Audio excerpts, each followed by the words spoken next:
le dernier point, peut-être, c'est bien sûr, nous sommes en pleine discussion sur le Ségur de la santé. Vous savez, un rapport qui va être rendu début juillet pour bien tirer les conséquences du Covid, tirer les conséquences des situations de tension, en particulier à l'hôpital, régler le problème des conflits sociaux qui durent depuis plus de 9 mois à l'hôpital.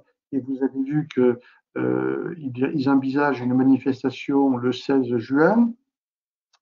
Donc, mais très centré sur l'hôpital, bien évidemment, mais eh bien, il faut également qu'on n'oublie pas les acteurs de ville.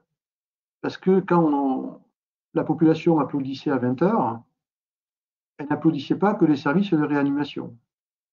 C'est quand même eux qu'on voyait beaucoup à la télé, et à juste titre, parce qu'ils ont fait des choses extraordinaires. Ils ont réussi à modifier leurs services, à multiplier les lits par 2, par 3, à faire une solidarité entre les infirmiers des services qui venaient faire de la réa alors qu'ils travaillaient dans d'autres services. Ils ont réussi à déplacer des patients intubés sous ventilation avec des trains, avec des avions, avec des hélicoptères pour décharger des hôpitaux qui étaient complètement saturés. Donc il y a eu effectivement un travail et une agilité de la part des hôpitaux, mais pas que. Les infirmières en ville, elles n'ont pas abandonné leurs patients. Les pharmaciens en ville, ils n'ont pas abandonné leurs patients. Et certains acteurs, comme des kinés, qui avaient des populations, des personnes âgées à suivre, ou de la rééducation à finir, ont continué le boulot avec des conditions de travail qui n'étaient pas faciles. Et je n'oublie pas les auxiliaires de vie, qui ne devaient pas abandonner des personnes qui étaient isolées, seules, parce que les patients ne pouvaient compter que sur ces personnes-là pour les faire manger, pour les toilettes, pour les aider dans leur quotidien. Donc oui, ces applaudissements, ils allaient à tout le monde. Alors l'hôpital a tendance à récupérer tout pour lui et considère que les applaudissements, c'est que pour eux. Non, c'est pas raisonnable et c'est pas correct. Donc, nous, il y a un pilier 4, enfin, il y a deux piliers qui nous intéressent dans les 4 piliers. Il y en a un qui s'appelle simplification. Donc, simplification, nous, on connaît ça, hein, parce que nous, on aimerait bien qu'on simplifie les règles de prescription et les règles de dispensation. Et ça nous intéresse parce que ça faciliterait le travail du médecin, ça faciliterait le travail du pharmacien, et ça nous éviterait de prendre des risques quand on facture, d'avoir des indus par l'assurance maladie, parce qu'on n'a pas respecté une réglementation qui était complètement inadaptée.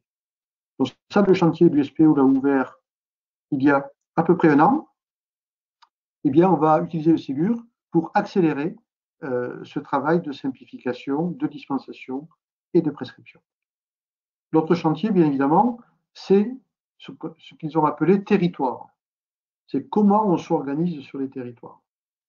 Et là, on a bien vu que les pharmaciens avaient rempli parfaitement leur rôle dans la continuité des soins, dans la dispensation à domicile, dans les relations avec l'hôpital, parce qu'on a beaucoup échangé avec les autres professionnels de santé, et ce n'était pas une période extrêmement facile, mais où la cohésion de l'ensemble des acteurs de ville et d'hôpital était absolument nécessaire, parce qu'on avait besoin de savoir où en étaient les uns et les autres pour pouvoir bien informer les patients et se préparer à des situations de tension telles qu'on les a connues dans le Grand Est et dans l'Île-de-France.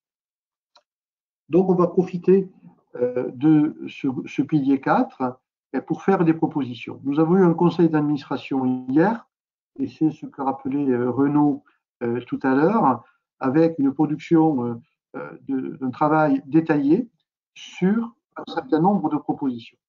Pour ça, ça a été le travail interne de l'USPO, dans l'ADN de l'USPO, hein, dans ce que on veut promouvoir comme vision du métier de pharmacien demain. Mais ce que l'on veut faire également, c'est le partager avec vous. Ce que l'on veut également, c'est vous écouter.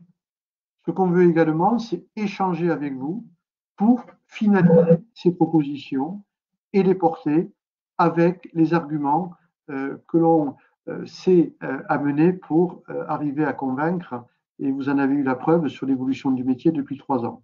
Et ça, on ne peut pas le faire sans vous. L'USPO tout seul, non. C'est l'USPO avec l'ensemble de la profession.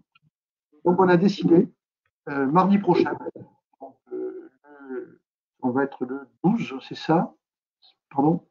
16. Non, le 16. Oui, je me plante dans les jours. Le 12, c'est demain. C'est l'effet Covid. On n'arrive plus, non, c'est pas que je l'ai eu, c'est que tout simplement, on n'a plus de jours de semaine, on n'a plus de jours fériés. Et je n'arrive pas à réaliser qu'on est déjà au mois de juin. Tellement que c'est allé vite dans le rythme qui a été extrêmement soutenu. Je n'arrive pas à réaliser vraiment qu'on est mi-juin. Donc, mardi prochain, nous ferons un nouveau webinar avec Pierre et Bénédicte sur le Ségur de la santé. Et donc, on va lancer le débat avec le travail qui a été fait au sein de l'USPO, avec un certain nombre de propositions, mais l'objectif, c'est que vous réagissiez à la fois à ces propositions, mais également vous nous alertiez sur les points que vous aimeriez voir développés, proposés, défendus, parce que c'est ça qui fait la richesse d'un syndicat, c'est à la fois d'être à l'écoute de l'ensemble de la profession, mais également d'enrichir le débat pour que on puisse mieux défendre ces propositions. Donc je vous donne rendez-vous à 20h15, mardi prochain, pour parler uniquement des propositions sur comment on voit l'avenir et comment on peut porter. Et vous allez voir qu'il y a beaucoup de propositions qui sont très innovantes, qui sont ambitieuses et qui sont surtout adaptées à ce qui fait aussi notre ligne de conduite, c'est-à-dire de quoi ont besoin les patients. Et si on répond à cette question par l'organisation de la profession, on sera soutenu à la fois par les patients et à la fois par les pouvoirs publics. Et ceux qui ne veulent rien faire, ceux qui ne veulent pas bouger, auront de moins en moins d'arguments. Donc, mais à nous de pousser les feux comme on sait le faire, on a besoin de vous et de cet échange.